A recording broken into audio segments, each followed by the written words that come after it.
علیکم ورحمۃ اللہ وبرکاتہ نحمدہ ونصلی علی رسولہ الکریم اما بعد۔ اکثر لوگ یہ سوال کرتے رہتے ہیں کہ ہم اپنی جانب سے قربانی نہ کر کے اپنی ماں کی جانب سے قربانی کر دیں، یا اپنے باپ کی جانب سے، مرحوم باپ کی جانب سے قربانی کر دیں، یا حضور اکرم صلی اللہ تعالی علیہ وسلم کے نام سے قربانی کر دیں۔ یہ سوال عام طور پر لوگ پوچھتے رہتے ہیں۔ تو اس سلسلے میں وضاحت یہ ہے، اگر کوئی شخص صاحب نصاب ہے، اللہ نے کسی کو صاحب نصاب بنایا ہے، یعنی اس وقت موجودہ دور میں تقریباً 45,000 روپے کی مالیت کا اگر وہ مالک ہے، کم و بیش تقریباً 45,000، اگر اللہ نے کسی کو صاحب نصاب بنایا ہے، صاحب حیثیت بنایا ہے، اگر کوئی شخص صاحب نصاب ہے تو اس کے لیے اپنی جانب سے قربانی کرنا واجب ہے۔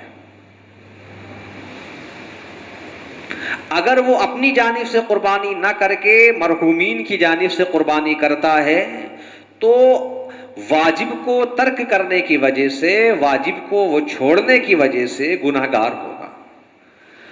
مرحوم کی جانب سے قربانی کرنے کا تو ثواب مل جائے گا، لیکن چونکہ اس پر قربانی کرنا واجب تھا، اس نے اپنی جانب سے قربانی نہیں کی، اس کی وجہ سے وہ گناہگار ہوگا۔ اس سلسلے میں یہ بات اچھی طرح سمجھنا چاہیے کہ اگر کوئی شخص صاحب نصاب ہے تو اس کے لیے ضروری ہے کہ وہ اپنی جانب سے قربانی ضرور کرے۔ اب اگر گنجائش ہے تو اپنے مرحوم ماں کی جانب سے کرے، اپنے مرحوم باپ کی جانب سے کرے، بہت اچھی چیز ہے، ثواب ملے گا۔ لیکن اپنی جانب سے نہ کر کے مرحومین کی جانب سے کر رہا ہے،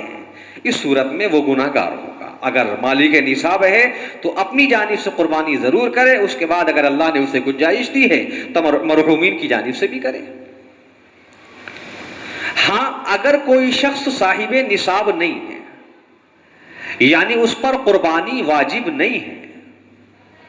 تو اس صورت میں اگر وہ اپنی جانب سے قربانی نہ کر کے اپنے مرحومین کی جانب سے قربانی کر دے تو کوئی حرج نہیں ہے، کیونکہ اس پر واجب ہی نہیں۔ تو اگر کسی شخص پر قربانی واجب نہیں ہے اور وہ قربانی کرنا چاہ رہا ہے اور اپنی جانب سے نہیں بلکہ اپنے مرحومین کی جانب سے کر رہا ہے تو کر سکتا ہے، کوئی حرج نہیں ہے۔ یہ دو مسئلے ہیں۔ ایک مسئلہ یہ ہے کہ اگر اس شخص پر قربانی واجب ہے تو اب اپنی جانب سے ہی اس کے لیے قربانی کرنا ضروری ہے، مرحومین کی جانب سے نہ کر کے اپنی جانب سے کرے۔ اگر مرحومین کی جانب سے بھی کرنا چاہ رہا ہے تو اپنی جانب سے بھی کرے اور ساتھ ساتھ میں مرحومین کی جانب سے بھی کرے، اگر اللہ نے گنجائش دی ہے۔ دوسری شکل یہ ہے کہ اس شخص پر قربانی واجب ہے ہی نہیں، وہ صاحب نصاب نہیں ہے، لیکن اس کے باوجود وہ قربانی کرنا چاہ رہا ہے، تب اس کو اجازت ہے، چاہے وہ اپنی جانب سے کر لے، چاہے اپنے مرحومین کی جانب سے کر لے۔ ایسے ہی اللہ کے نبی صلی اللہ تعالی علیہ وسلم کی جانب سے قربانی کرنا، یہ بہت افضل عمل ہے، بہت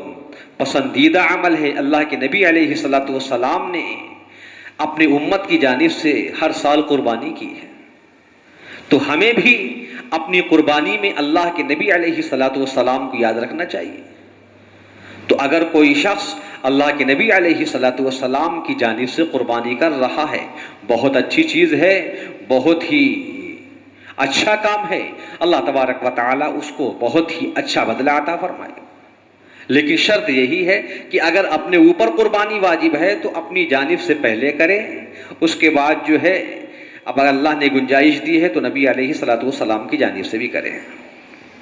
ہاں، اگر اپنے اوپر قربانی واجب نہیں ہے اور وہ نبی علیہ السلام کی جانب سے قربانی کرنا چاہ رہا ہے تو بہت اچھی چیز ہے، کر سکتا ہے۔ میاں بیوی اگر دونوں صاحب نصاب ہیں، دونوں کے پاس مال ہے، زیور ہے، پیسہ ہے، تو ایک قربانی سے کام نہیں چلے گا، دونوں کو علیحدہ علیحدہ قربانی کرنا ضروری ہے۔ بیوی کے نام سے الگ ہو، شوہر کے نام سے الگ ہو. یا ایسے ہی گھر میں باپ بھی صاحب نصاب ہے اور بیٹے بھی برسر روزگار ہیں، صاحب نصاب ہیں، پیسہ ہے یا زیور ہے، تو باپ پر علیحدہ قربانی ہے اور بیٹوں پر علیحدہ قربانی ہے. صرف ایک قربانی کر لینا اور پورے گھر کو اس میں شامل کر لینا یہ صحیح نہیں ہے. جتنے لوگوں پر قربانی واجب ہے ہر شخص کو اپنی جانب سے قربانی کرنا ضروری ہے. اگر گھر میں ایک شخص کے نام سے قربانی ہو گئی تو جس کے نام سے قربانی ہوئی ہے بس اسی کو ثواب ملے گا، اسی کے ذمے سے وجوب ثابت ہوگا، اور جو باقی لوگ جنہوں نے قربانی نہیں کی ہے، جن کے نام سے قربانی نہیں ہوئی ہے، وہ سارے کے سارے واجب کو ترک کرنے کی وجہ سے، واجب کو چھوڑنے کی وجہ سے گناہ گار ہوں گے.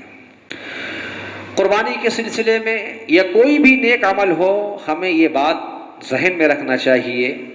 کہ ہر چیز میں اصل اخلاص ہے، کہ جو کام اللہ کی رضا کے لیے کیا جائے وہ کام اللہ کی بارگاہ میں مقبول ہوتا ہے، اور جو کام دکھلاوے کے لیے کیا جائے، شہرت کے لیے کیا جائے، ریا و نمود کے لیے کیا جائے،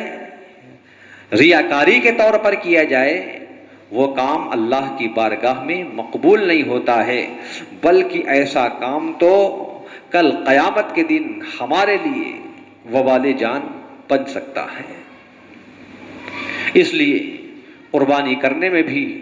ہمیں اس بات کا خیال رکھنا چاہیے کسی قسم کی شہرت مقصود نہ ہو، کسی قسم کا دکھلاوا مقصود نہ ہو، بلکہ اللہ کی رضا مقصود ہو، نبی علیہ الصلوۃ والسلام کے طریقے کو زندہ کرنا مقصود ہو، آپ علیہ الصلوۃ والسلام کی تعلیمات پر عمل کرنا مقصود ہو، حضرت ابراہیم اور حضرت اسماعیل علیہ الصلوۃ والسلام کی اس ادا کو زندہ کرنا مقصود ہو، اللہ کی رضا مقصود ہو، دکھلاوا مقصود نہ ہو. اللہ تعالیٰ سمجھ کی توفیق عطا فرمائے.